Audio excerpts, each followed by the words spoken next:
అంటే నాస్తికుడు అని చెప్పొచ్చా మిమ్మల్ని? ఇంచుమించు అనుకోవచ్చు. But I'm an Indian. Indian. ఒక భారతీయుడిగా నేను మీరు పూజించే దేవుడైనా ఆయన పూజించే ప్రతి ఒక్కరు కూడా నేను గౌరవించవలసిన బాధ్యత నాకు ఉంది, రెస్పాన్సిబిలిటీ.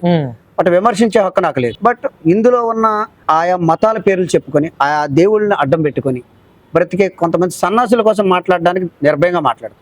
భయం లేదు, అలాంటి భయం లేదు. నిజాన్ని నిర్భయంగా అది చెప్పేస్తారు. క్రైస్తవుడు గాని, ముస్లిం గాని, హిందూ గాని ఎవడైనా ఆ మతాల పేరు పెట్టుకొని చేసే ఆ దాడులు కానీ, ఆ రెచ్చగొట్టే వ్యాఖ్యలు కానీ, చేసే పోరంబోగుల కోసం ధైర్యంగా మాట్లాడతాను. నాకు ఎలాంటి భయం లేదు. క్రైస్తవంలో దొంగ పాస్టర్లు ఉన్నారు? ఖచ్చితంగా ఉమ్మాటికి ఉన్నారు. అలానే హిందుత్వంలో కూడా కొంతమంది ఉన్మాదులు ఉన్నారు, ఖచ్చితంగా ఉన్నారు. అలానే ముస్లింలో కూడా ముతావల్లీలు దొంగలు ఖచ్చితంగా ఉన్నారు. వీళ్ళు ఏ రకంగా ఉన్నారో కూడా ఖచ్చితంగా నేను చెప్పగలను. చెప్పండి. సో మొట్టమొదటిగా మనం క్రైస్తవ్యంలోకి వెళ్దాం. చాలా మంది పాస్టర్స్ ఉన్నారు, కార్పొరేటర్స్ ఉన్నారు, ఇంకా వాళ్ళ దగ్గర నుండి కింద నుండి అలా వెళ్తే చాలా చాలా స్టేజెస్ ఉంటాయి. వీళ్ళలో చాలా మంది కూడా ప్రజలతో పని లేదు, వీళ్ళకి ప్రజల డబ్బుతో మాత్రమే పని. వాళ్ళ విశ్వాసాలతో పని లేదు.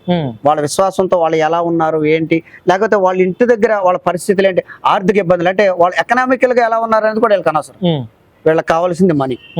సో ఈ రకమైనటువంటి పాస్టర్లు దొంగలనే నేను చెప్తాను.